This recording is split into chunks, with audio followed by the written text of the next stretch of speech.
Good afternoon guys. Ang gagawin natin ngayon ay perform 10,000 kilometer check up.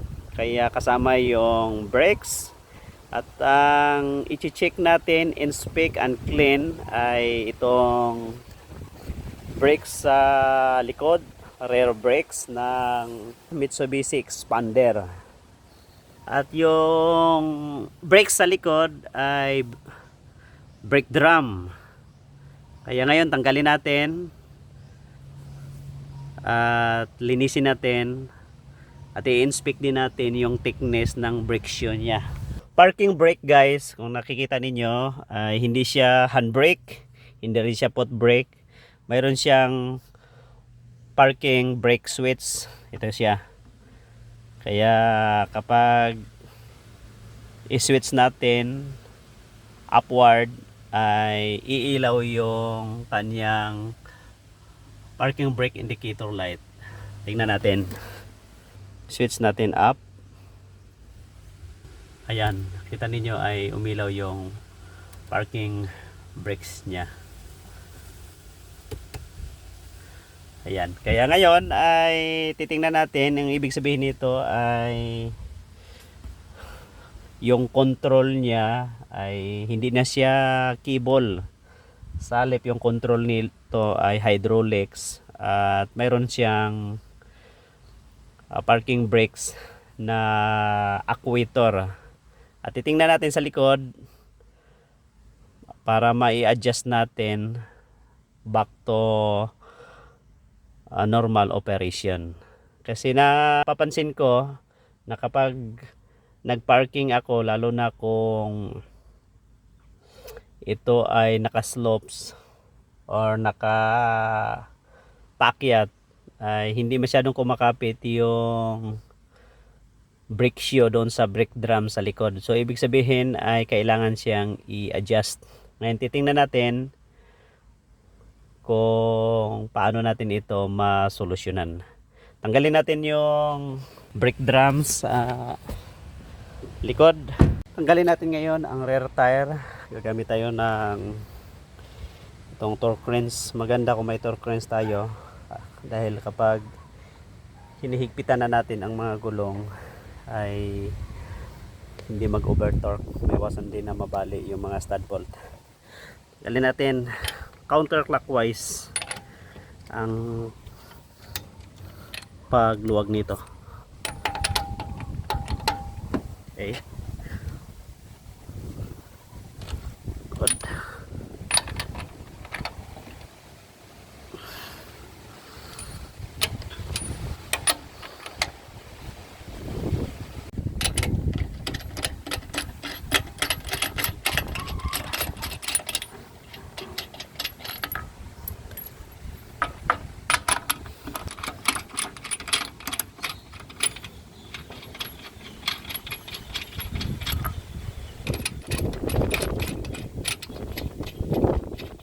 mm ang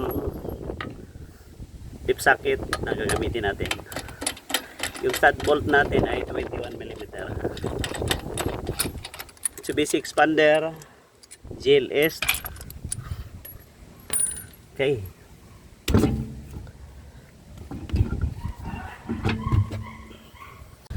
Para matanggal natin itong brake drums ay ang gagawin natin, kailangan nating i-release yung parking brake switch inside sa sasakyan.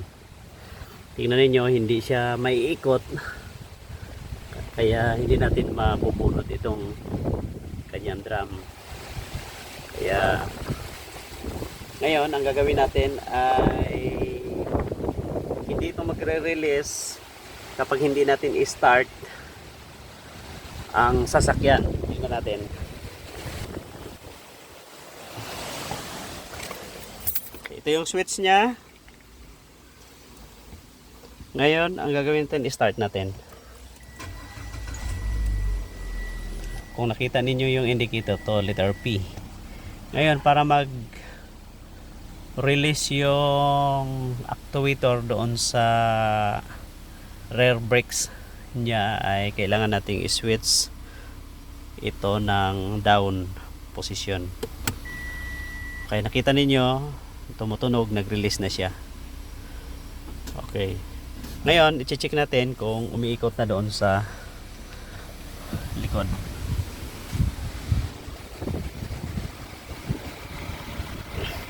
Yan, kita ninyo umiikot na siya. So ibig sabihin ay hindi ito magre-release yung actuator sa likod, yung parking brakes niya, pagka hindi natin i-start. Kaya kailangan i-start muna, pagkatapos ay i-push down yung parking brake switch para mag-release yung brake shoe dito sa drum niya. Ayan, nag-release na siya. At kapag nag-release na, ay pwede na nating partayin ang engine. Dahil kapag hindi natin i-start ang engine, hindi siya magre-release yung brake shoe dito sa likod. Tanggalin natin ngayon ang kanyang brake drum. Okay, kinalawang na. Tanggalin natin.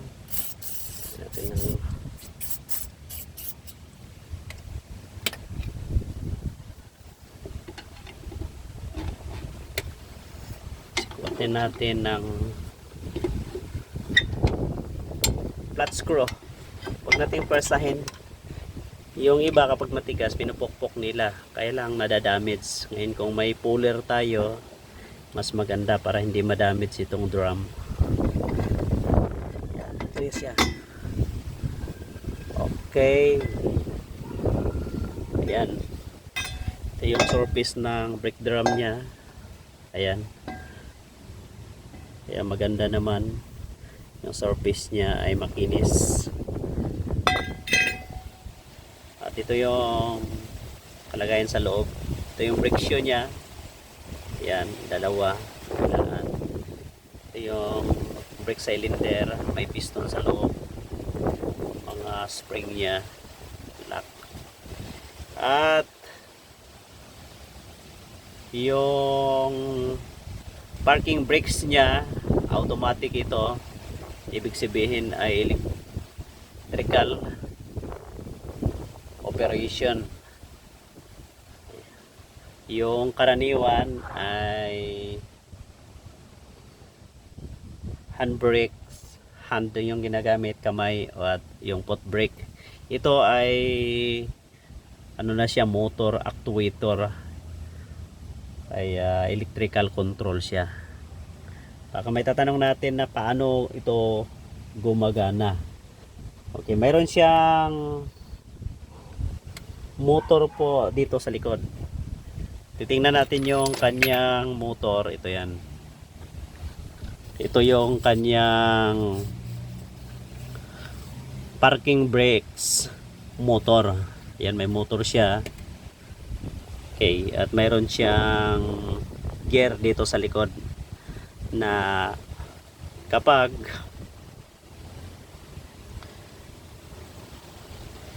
ito ay i-switch yung parking brakes doon sa loob, switch up, ay gagana yung actuator niya, itong motor, iikot yung gear at maglalak itong surface na ito ng brake shoe dito sa kanyang brake drum. Kapag nag-lock na ay automatic shut off siya. Kaya ito yung gumagana sa likod na parking brakes. May motor siya. Ito yung nag-a-adjust nito. Pero yung karaniwan manual ay cable lang. Kapag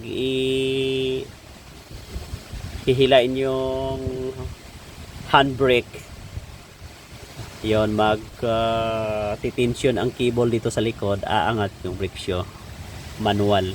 Pero ito ay naka parking brakes motor na siya, yung design ng mga latest. Okay, tingnan natin, ilinisin natin ito at i-adjust natin mamaya itong kanyang brake adjuster dito para kapag isi-switch natin yung parking brake niya, talaga ano siya, mag-i-engage dito sa likod sa drum at hindi ikot yung gulong, lalo na kung ito ay naka-slopes, paahon o kaya pababa. Linisin na natin ngayon.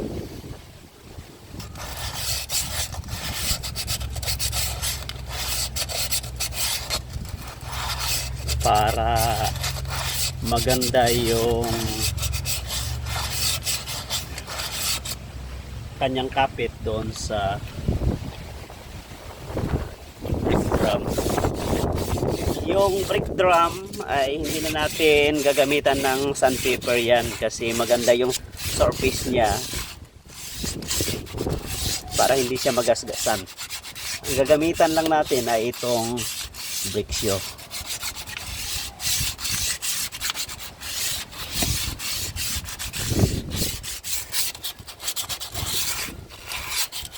Ngayon ay gamitan natin ang brake cleaner. Ayan, para talagang malinis siya.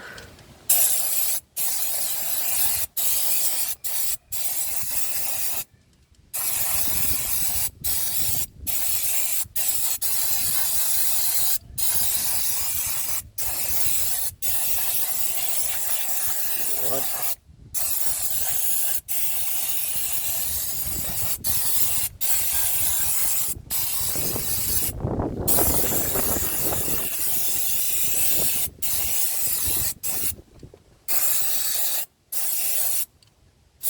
Good. Yes. Tingnan niyo, napakaganda, napakalinis. Punasan natin ng malinis na basahan. I-adjust natin yung adjuster niya para maganda yung seating kapag i-apply na natin yung parking brakes nito. Linisin muna natin ang kanyang brake drums. Kita ninyo, hindi ko na ginagamitan ng sandpaper kasi talagang napakaganda, napakakinis ng kanyang surface. Ayaw kong magasgasan. Yung ginamitan ko ng sandpaper, ito yung brake shoe nito para kikinis din siya. Ang gagamitin na lang natin ito ay brake cleaner.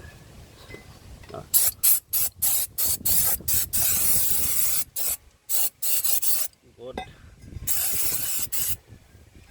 Ngayon, malinis na basahan. Papunas natin. Okay. Yan na. So, next na gagawin natin ay sukatin natin ang thickness nitong brake shoe niya. Ito ay 10,000 kilometer check up. Gaano ba siya kapal pa? Ito yung kanyang surface ng brake shoe. Susukatin natin kung ilang millimeter. Okay, nasa 0. Nasa 5 millimeter siya. Ayan. O nasa 4 millimeter. Sa madaling salita, yung brand new nito ay nasa 6 millimeter. 5.5 to 6 millimeter. Kaya sa 10,000 kilometer o 1 year, kaunti lang talaga yung kain nito. Ngayon ang gagawin natin ay para maiwasan natin yung squeezing sound, maingay, sa dealers mayroon silang nilalagay dito na lubricant dito sa mga gilid niya, dito pati sa ilalim. Sa atin ang lalagay natin dito ay grease para every time na mag-apply ng brakes at ito yung moving parts dito ay hindi siya mag-ikis-kis dito sa metal, magkakaroon ng friction, iinit yung brake shoe. Ang gagawin natin ay ilolubricate natin yan at madali lang itong gawin. Iskutin natin ng kaunti. Tapos lalagyan natin ng kaunting grease dito sa ilalim. Okay, ganun din sa kabilang dulo. Ayan. Lagyan natin ng good.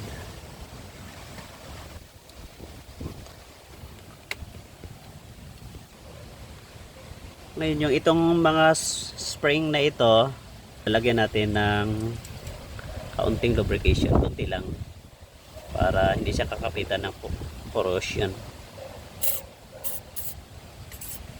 Good.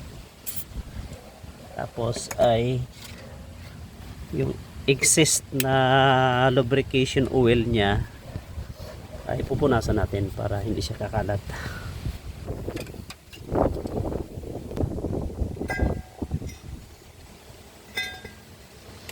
Okay.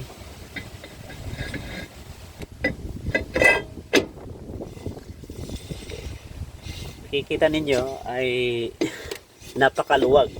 Kaya kapag magpa-park tayo, i-switch natin yung parking brakes niya, switch, ay hindi masyadong kumakapit yung parking brakes. Kaya i-adjust natin ito. Yung pag-adjust nito ay dapat yung magkabilang brake shoe ay nakasayad lang ang mga ito doon sa brake drum, sa surface ng brake drum, nakasayad ng konti. Hindi pwedeng masyadong masikip kasi iinit yan habang tumatakbo at masusunog. Tingnan natin, adjust natin.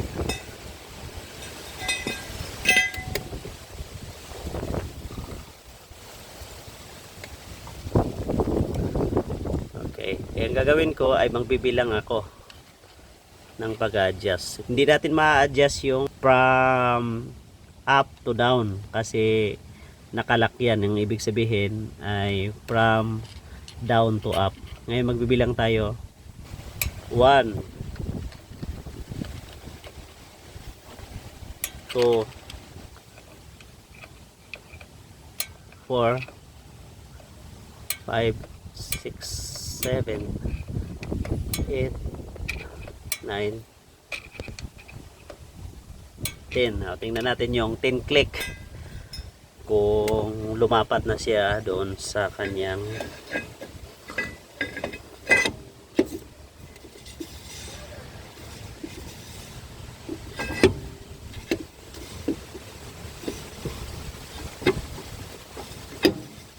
kulang pa. Yan, gagawin natin na 15 click. 11 12 13 14 15 15 click.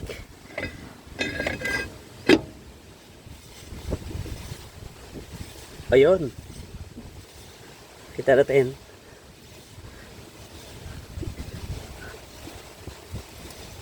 medyo kulang pa ng kaunti.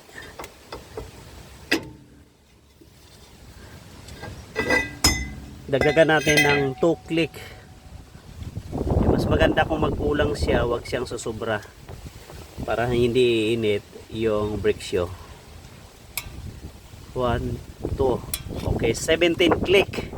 Binibilang natin ito para doon sa kabila ay pantayan. Kailangan din ng 17 click yung adjustment doon sa kabilang brake drum.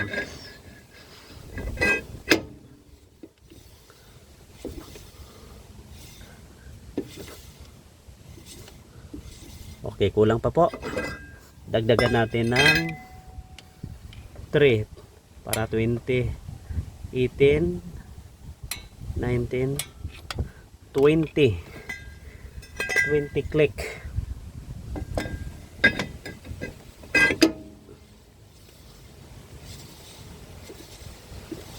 Kulang pa talaga.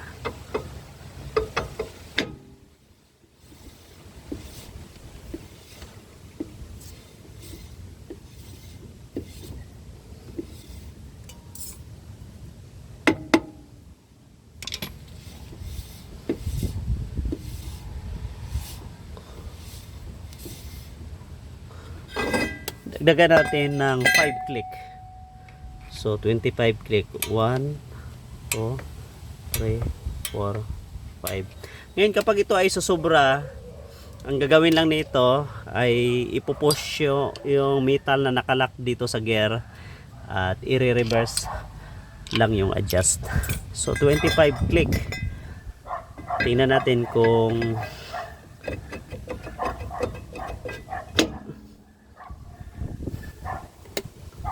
okay, sumubra siya. Kaya kung tingnan ninyo, sumubra, hindi siya gagalaw. Ngayon, i-reverse natin pabalik ito. Okay. Kaya 25 click, ibig sabihin ay sobra siya. Yung gagawin natin ay ibalik natin ng kaunti.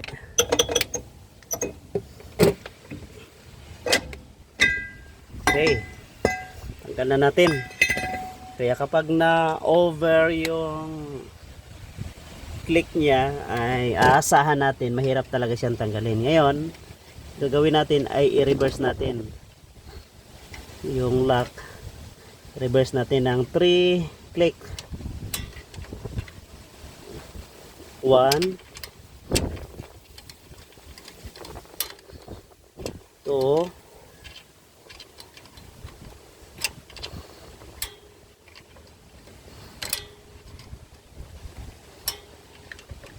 3. Tingnan natin, 22 clicks. Kaya yan ang dahilan kung bakit kailangan nating tiyakin ng mabuti. Yan, umikot siya pero masikip pa rin. Kaya sa madaling salita ay 20 clicks. Balik natin yung 20 clicks at yun yung setting niya. Yan. Okay, 20 clicks. Reverse natin ng dalawa.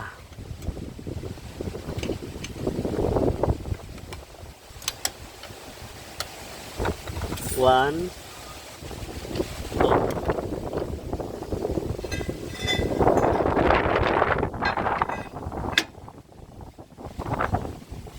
Okay, yun ang tama niya.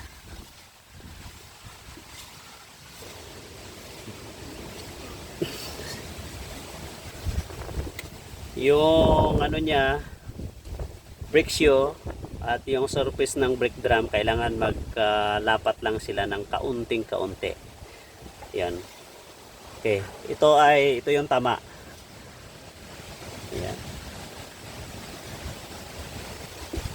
Kaya safe ito. Ngayon ay doon din sa kabilang brake drum niya, ganun din yung adjust. 20 clicks ang kailangan. Okay? Good. Kaya jack na kapag naikabit na natin ito, back to normal operation. Okay.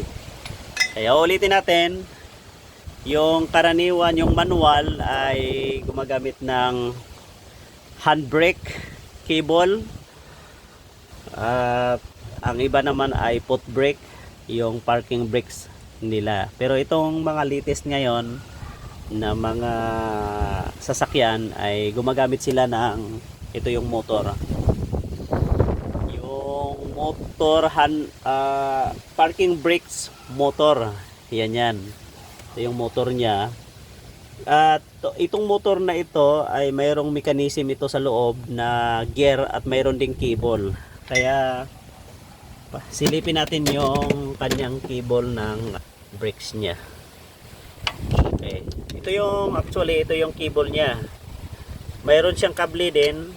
Kikita ninyo, ito yung kable niya na naka-attach dito sa brake shoe.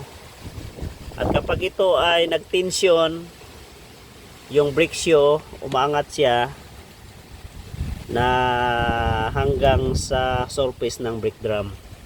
Kaya mayroon siyang actually ay mayroon siyang cable, pero itong cable na ito ay napakaikli nito. Hanggang dito lang yan, yung cable na yan hanggang dito lang yan sa itong head ng motor niya. Dito yung mechanism, mayroong cable dyan. Kapag nagtitensyon dito ay humihigpit, bumubuka itong brake shoe at maglalak doon dito sa kanyang brake drum.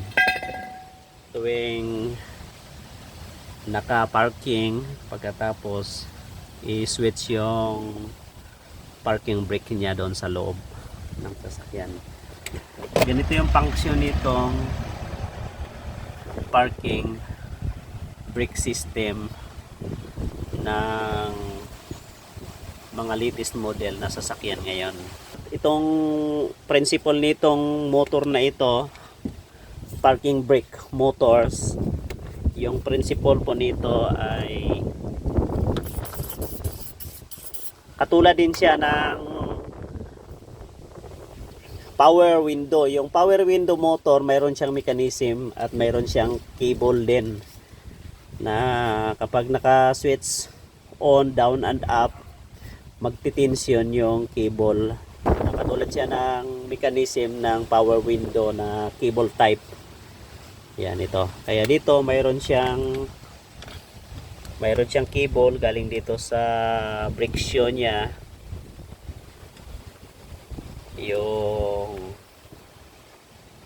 Ito yan, nakasabit yung kable niya. Ayan, yung kable niya na ito ay maikli lang ito hanggang dito sa head ng parking brake motor. Itong portion na ito, nandito yung kanyang cable mechanism. Kapag nagtitensyon, bubuka lang itong brake shoe niya at didikit yung surface nito doon sa dito sa surface ng brake drum. Kaya gano'n lang yung function nito. Pero mahalaga na kailangan din itong i-adjust dahil kapag ninipis itong brake shoe niya at kahit naka engage yung parking brake motor pero hindi masyadong sisikip dito sa brake drum, ay hindi rin siya masyadong maglalak. Kaya delikado kapag naka-parking tayo, lalo na kung yung pababa ay baka ma-aksidente tayo. Okay, ngayon ikakabit na natin itong brake drum.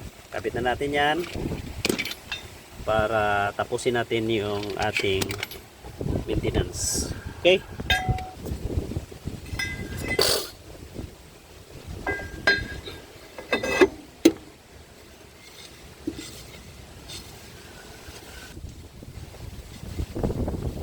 Good.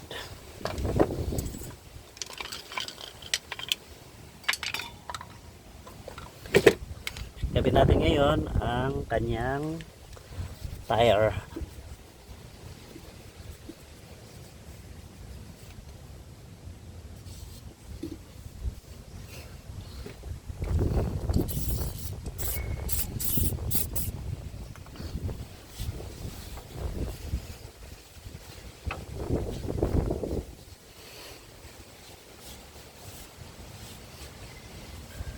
Kabit natin ang kanyang tire para tapusin natin yung ating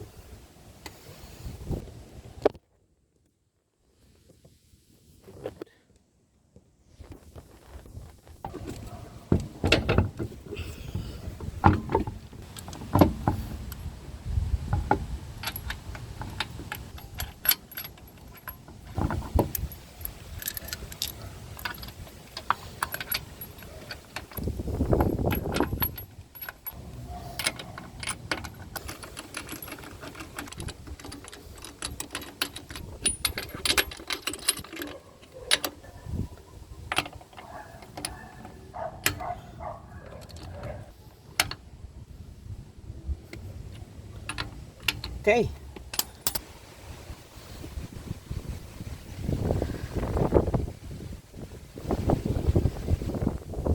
Switch natin yung parking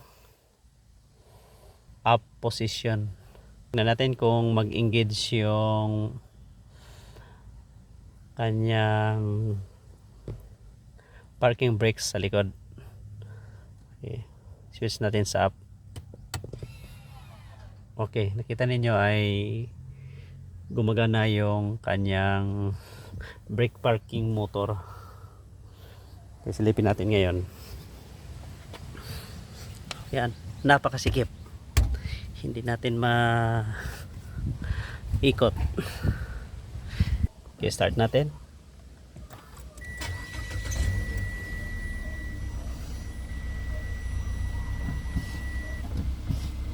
Ayan.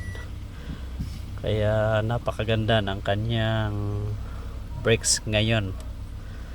Talagang back to normal operation siya. Kaya ganun lang po ang proseso ng paglinis ng rear brake system sa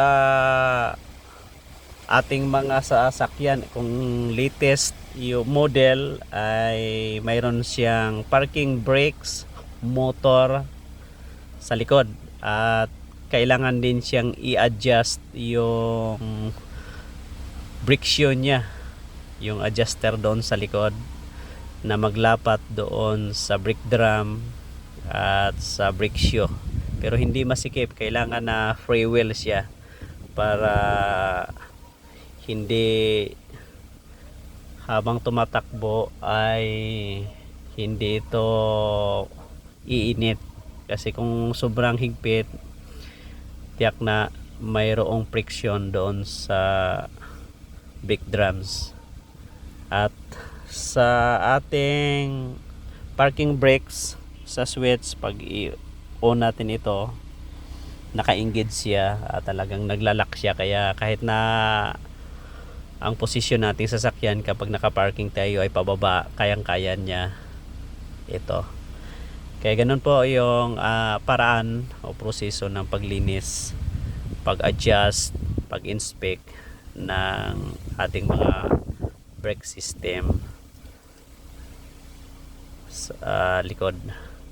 Okay, dito po nagtapos ang ating video at makikisuyo po ako sa inyo na paki-subscribe, paki-hit ang notification bell button at paki-support ang aking Himorax Kartik. Ito ay tutorial sa mga sasakyan maintenance, troubleshooting at marami pang iba. Maraming salamat po sa inyong mga friend, sa inyong tulong sa aking account, at ingat po kayo palagi.